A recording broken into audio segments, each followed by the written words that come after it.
अस्सलाम वालेकुम दोस्तों, मेरा नाम है अली, मैं हमेशा की तरह मौजूद है दाऊद और आप देख रहे हैं जिस वक्त क्रिकेट लवर एडी शो को दोस्तों देखना बनता है। दोस्तों आप लोग से बात करने जा रहे हैं, बात करेंगे जी आज आपके साथ कि पाकिस्तान का जो स्क्वाड है 18 रुकनी स्क्वाड जो है पाकिस्तान का अब आ रहा है। कल या परसों जो है पाकिस्तान का स्क्वाड जो है वो अनाउंस कर दिया जाएगा, जो पाकिस्तान और न्यूजीलैंड के दरमियान जो T20 सीरीज है वो खेलेगा। लेकिन मोस्ट प्रोबेबली वही लड़के होंगे जो आगे भी आपको नजर आएंगे, जो आपको इंग्लैंड के खिलाफ भी खेलते हुए नजर आएंगे, आयरलैंड के खिलाफ भी खेलते हुए नजर आएंगे, इवन वर्ल्ड कप के अंदर भी ये लड़के आपको जाते हुए नजर आएंगे।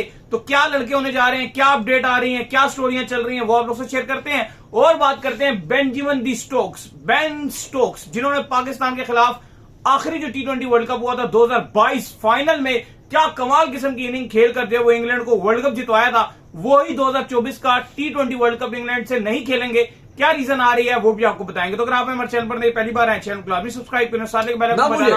तो बात का आगाज करते हैं नंबर 1 खबर के साथ जो हमारे पास आ रही है। तो दाऊद साहब इस वक्त जो नंबर 1 खबर आ रही है वो आ रही है जी बेन स्टोक के हवाले से। स्क्वाड की पूरी बात करते हैं तो बेन स्टोक जो है वो अब नहीं नजर आएंगे आपको 2024 का T20 वर्ल्ड कप खेलते हुए। कहना उनका यह है कि मैं जो वर्कलोड मैनेजमेंट के तहत जो है इसको छोड़ना चाह रहा हूं। मेरी जो फिटनेस है, डिजायर फिटनेस, उसको मैं अचीव नहीं कर पा रहा क्योंकि मैं टीम में जो है एज अ ऑलराउंडर खेलना चाहता हूं। तो मुझे बॉलिंग में जो है काफी इश्यूज आ रहे हैं। अभी रिसेंटली इंडिया का जो टूर किया था, टेस्ट का जो टूर था जहां पर जो है इंग्लैंड हारी भी थी, तो उन्होंने कहा कि मैं उस कैलिबर की बॉलिंग नहीं कर सका। नहीं, बॉलिंग उन्होंने उस टूर में की ही नहीं। वही ना, और वो यही बात कर रहे थे कि T20 में मैं ऐसे यूटिलिटी प्लेयर खेलना चाहता हूं, एक दो किए भी, लेकिन सही तरह बॉलिंग नहीं कर पाए। तो उनका मानना यह है कि मेरे फिटनेस मसाइल हैं और इवन इंजर्ड नहीं है, ऐसा नहीं है कि इंजर्ड हो। वो क्रिकेट खेल भी रहे हैं वहां पर, डोमेस्टिक भी कह रहे हैं जी मैं खेलूंगा, लेकिन वो कह रहे हैं जी जो वर्ल्ड कप की जो फिटनेस लेवल होता है वो मैं मीट नहीं कर पा रहा, जिसकी वजह से मैं T20 वर्ल्ड कप 2024 नहीं खेलूंगा। लेकिन इंपॉर्टेंट बात यह है कि अगर इन्होंने नहीं खेलना था तो अगर पिछला वर्ल्ड कप ये ना खेलते तो शायद हम T20 वर्ल्ड कप के चैंपियन होते, क्योंकि स्टोक्स ही वो खड़े हुए थे एट द एंड। जो फिर आपको याद होगा शाहीन को फिर चोट लगी, वो चले भी गए। अगर स्टोक्स वहां पे आउट हो जाते तो शायद पाकिस्तान में वर्ल्ड कप जीत जाता। बहरहाल इस बार का जो IPL था, CSK ने इनको महंगा तरीन प्लेयर पिक किया हुआ था। जो CSK की टीम थी उसमें ये महंगे तरीन प्लेयर थे, ऑक्शन में जो खरीदे गए थे। कुछ 16 करोड़, कुछ 50-75 लाख रुपए में ये बिके थे। लेकिन इसके बाद इन्होंने IPL को भी लात मार दी है, भाई मैं IPL भी नहीं खेलूंगा। पिछला जो IPL था वो भी CSK की तरफ से टोटल 2 मैच खेले थे, बता दिया भाई मैं नहीं खेल रहा।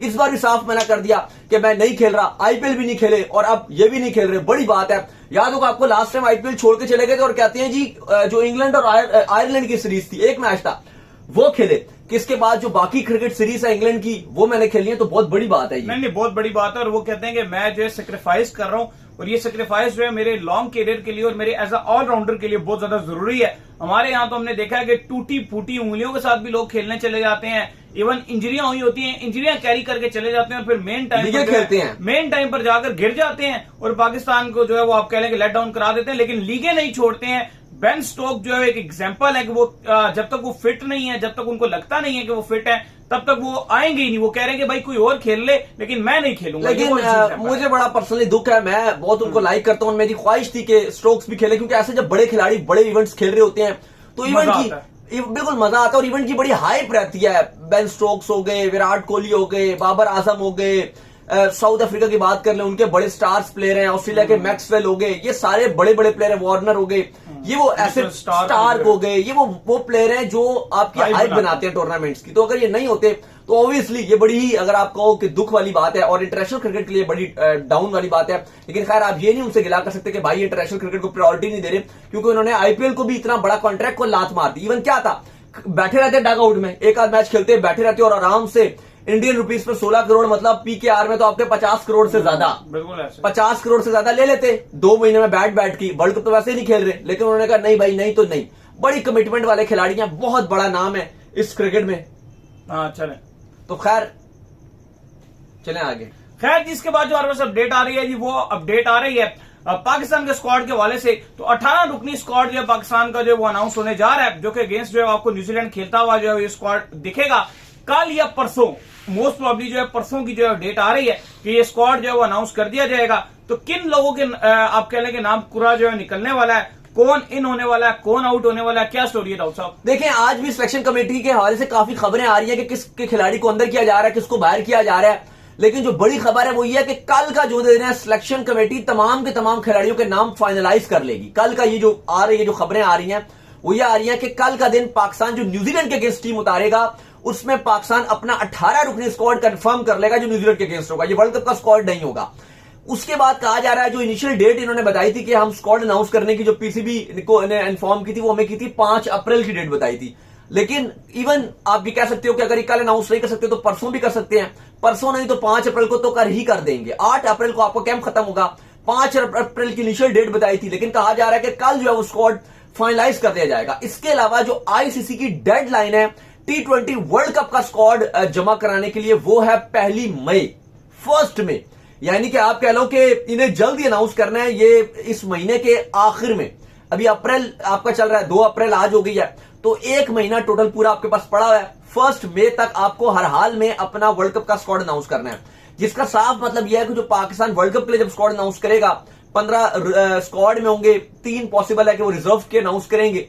तो कहानी ये बनेगी कि वही आपका स्क्वाड आयरलैंड में जाएगा, वही आपका स्क्वाड इंग्लैंड के साथ 4 T20 खेलेगा और फिर वही आपका वर्ल्ड कप का होगा। लेकिन जो न्यूजीलैंड के अगेंस्ट स्क्वाड अनाउंस हो रहा है 18 रुकनी, ये यकीनन तौर पर वर्ल्ड कप का नहीं है, क्योंकि इसमें बहुत सारी चीजें ट्राई भी करनी है, कुछ को आराम भी करवाया जा रहा है। जैसे हारिस रऊफ है, कहा जा रहा है कि शायद वो स्क्वाड में जगह नहीं बना पाएंगे क्योंकि उनका रिहैब चल रहा है और वो अवेलेबल नहीं है, उनकी फिटनेस मसाइल है। इवन जो काकुल का ट्रेनिंग कैंप चल रहा है वहां भी वो हल्की फुल्की ट्रेनिंग कर रहे हैं, तो उनको नहीं खिलाया जाएगा, तो इसलिए उनको स्क्वाड में भी रखा जाएगा। शाहीन को भी रोटेशन पॉलिसी के तहत चलाया जाएगा, और भी फखर जमान जैसे आ रहे हैं उनके ऊपर भी सब्जेक्ट टू फिटनेस रखा गया है। तो वर्ल्ड कप का तो ये हतमी स्क्वाड नहीं होगा, लेकिन अलबत्ता न्यूजीलैंड सीरीज में आप कह लो कि आखिरी पाकिस्तान की असाइनमेंट होगी, और इसको देखकर जो कुछ प्लेयर्स की परफॉर्मेंस अगर अप डाउन होगी तो उसकी बेस पे फिर जो नहीं खिलाए होंगे, सिलेक्ट किए होंगे, उनको रख लिया जाएगा। तो 1 मई को आपका वर्ल्ड कप का स्क्वाड की डेडलाइन है, उससे पहले अनाउंस हो जाएगा। लेकिन अली साहब, जो खबरें आ रही हैं पाकिस्तान का जो 18 रुकनी स्क्वाड पॉसिबल हो सकता है, उसमें जो बड़ी खबर आ रही है वो ये आ रही है कि हारिस रऊफ को आराम करवाया जा सकता है, इंजरी की वजह से वो बाहर हो रहे हैं। फखर जमान को सब्जेक्ट टू फिटनेस रखा जा रहा है। सलमान अली आगा को लेकर सिलेक्टर्स बहुत होपफुल है कि भाई इसको लाजमी रखना है। और मैं तो, अगर आपके जितने ऑप्शंस नजर आ रहे हैं, सलमान अली आगा ने ठीक है 2-3 मैच में PSL में अच्छी परफॉर्मेंस दिखाई थी, लेकिन बड़े मैच में सलमान अली आगा उस तरह से डिलीवर नहीं कर पाते, और स्पेशली आप 11 में अगर बनाते हो अपनी, तो बड़ी मुश्किल होती है आपको 11, क्योंकि कंपटीशन बड़ा हार्ड है। तो उसमें मैं तो नहीं समझ रहा कि आप 11 में अगर सलमान अली आगा को अंदर करोगे तो सवाल ये होगा कि आप बाहर किसको करोगे, मतलब आप इफ्तिखार को क्या बाहर करोगे, या फिर अगर आप 4 पे अगर आप आगा को खिलाते हो तो फिर आप फखर को बाहर करोगे। मतलब ये कुछ बात समझ नहीं आएगी। जो आपकी बेस्ट 11 होगी, अगर आप फखर को बाहर कर देते हो, या फखर को नहीं तो आपने उस्मान खान के साथ आप जाना चाहते हो कि फखर की गैर मौजूदगी में आपने बात की है कि जी कि उस्मान खान को 4 पे खिलाओगे, तो क्या आप उस्मान खान को बाहर कर दोगे आगा की जगह?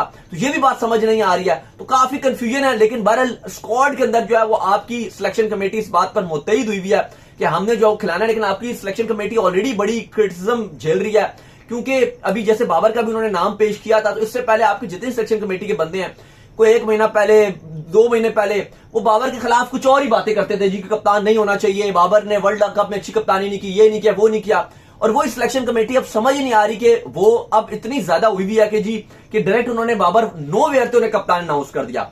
कुछ ये भी आ रहा है जी कि सिलेक्शन कमेटी ने बाबर आजम को डायरेक्ट मैसेजेस भी दिए हुए हैं, जिसमें नाम है मोहम्मद आमिर और इमाद वसीम का, आप ड्रॉप नहीं कर सकते, और इवन प्लेइंग 11 में से भी नहीं कर सकते, और उस्मान खान का। इन 3 का नाम बाबर आजम को डायरेक्ट कन्वे किया गया है। कहा गया कि इमाद वसीम, बाकी सोचिए, मोहम्मद आमिर और उस्मान खान, ये प्लेइंग 11 में सिलेक्शन कमेटी की डायरेक्ट एंट्री होंगी, और ये आप इनको ड्रॉप नहीं करोगे। अच्छा, बाबर आजम को ये बोला गया है। आगा सलमान के हवाले से आप क्या कहेंगे कि आगा सलमान चलो बेहतर परफॉर्मेंसेस दिखाई, सारा कुछ किया, लेकिन उन नंबरों के ऊपर आपके पास काफी बेटर ऑप्शंस मौजूद हैं। जैसे उस्मान खान आपके पास मौजूद है, पीछे अगर आप हार्ड हिटिंग की बात कर लें तो इफ्तिखार जो है वो आपके पास आ जाते हैं। मैं तो कुछ लोगों को देख रहा था PSL के अंदर भी कुछ लोग लगे हुए थे जी कि ये इफ्तिखार को रिप्लेस कर जाएंगे आगा अली सलमान। तो बात ये है कि जिस तरह से थोड़ा सा आप देखो पाकिस्तान में एवरेज माइंडसेट्स भी जो है बड़ा चल जाते हैं, तो ये तो नहीं कि आगा सलमान को प्रमोट करने के लिए किसी एक को बली, अग्रेसिव बैट्समैन को बली का बकरा बना दिया जाए। किया जाएगा। मैं जितनी बात कर ऐसे कि रन करते हैं, ऐसा नहीं रन करते, 30-40 रन आगा कर देंगे, लेकिन सम टाइम उनके वो ऐसे रन होंगे कि पाकिस्तान के काम नहीं आएंगे। वो नहीं,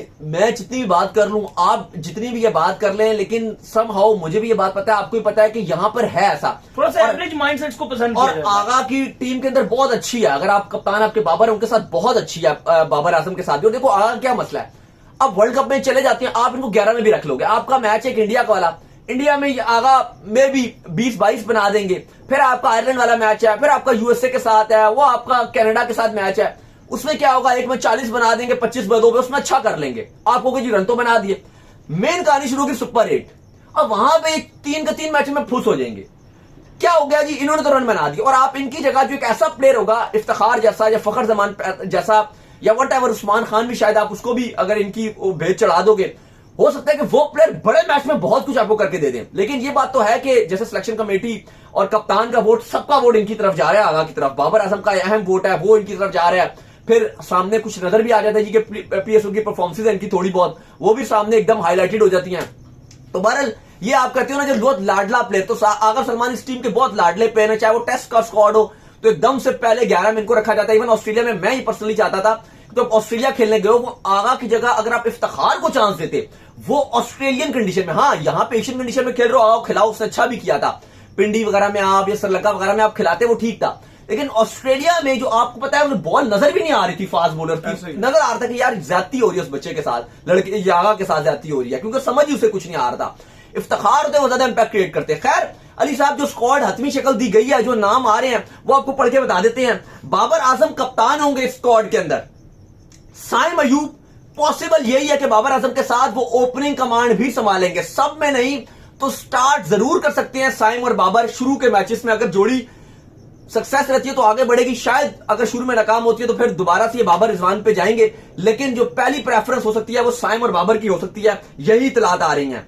मोहम्मद रिजवान, इसके बाद उस्मान खान, फखर जमान को सब्जेक्ट टू फिटनेस रखा जाएगा, अदरवाइज वो ड्रॉप हो जाएंगे और उनको आराम भी करवाया जा सकता है, यानी कि रेस्ट किया जा सकता है सब्जेक्ट टू फिटनेस। और फिर उनकी जगह जो है वो साहिबजादा फरहान को स्क्वाड में रखा जाएगा। अगर तो वो फिट नहीं होते तो साहिबजादा फरहान की स्क्वाड में एंट्री मारेंगे।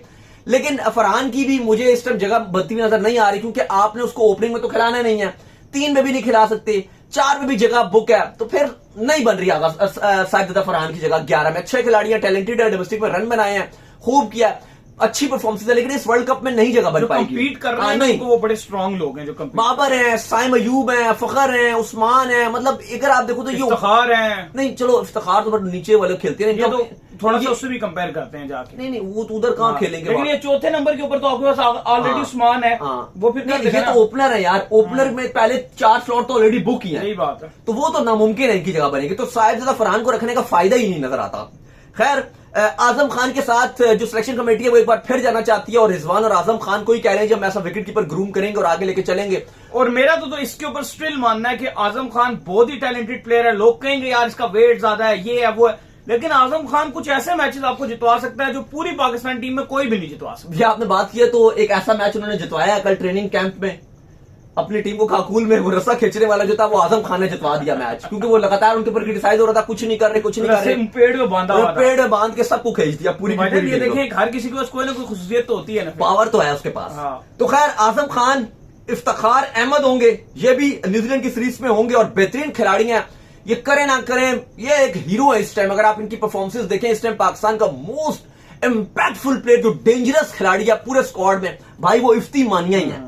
इसके बाद आमिर जमाल, अल्लाह करे इनको, मैं चाहता हूं कि बाबर ने जैसे पीएसएल में साइम से बॉलिंग कराई, आई होप कि आमिर जमाल को प्रॉपर बैटिंग पे यूटिलाइज करें, ऊपर के नंबरों पे चांस दें।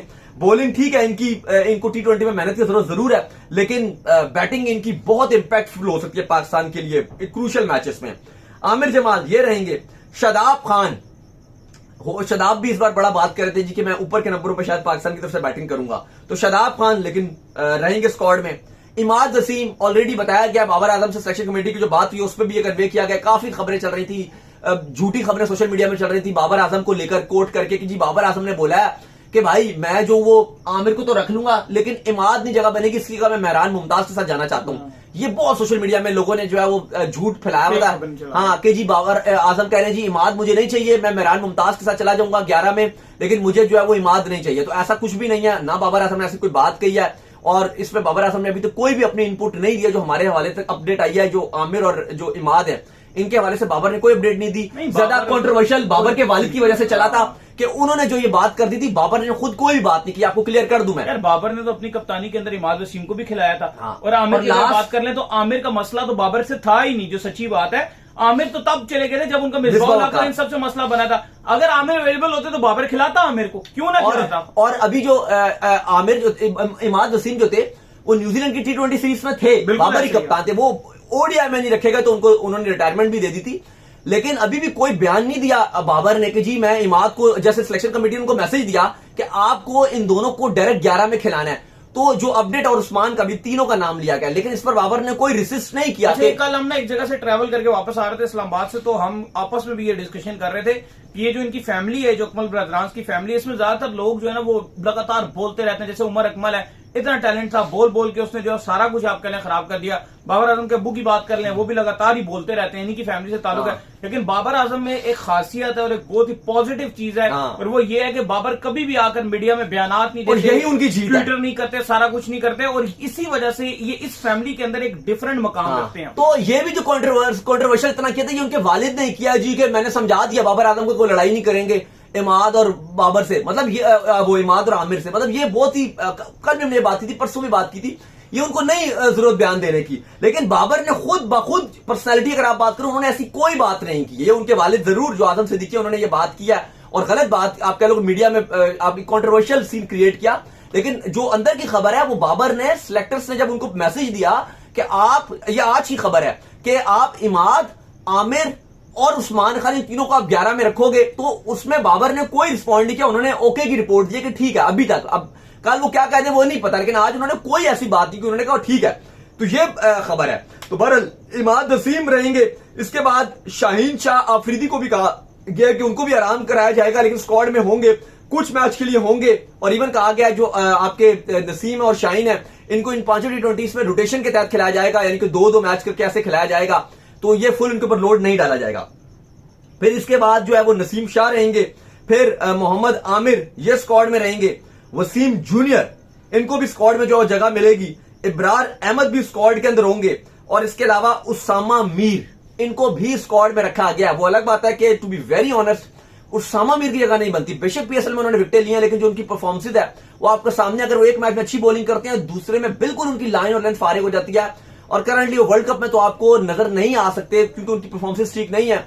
इब्रार अगर आपके पास है, इमाद आपके पास है, शादाब आपके पास है, तो ये तीनों आपको एक बेटर ऑप्शन नजर आ रहे हैं, और आप उसामा के साथ नहीं जाओगे। बहरहाल इनको भी कहा जा रहा है क्योंकि ये पीएसएल में अच्छे परफॉर्मर थे, तो इनको इसलिए स्क्वाड में रखा जाएगा।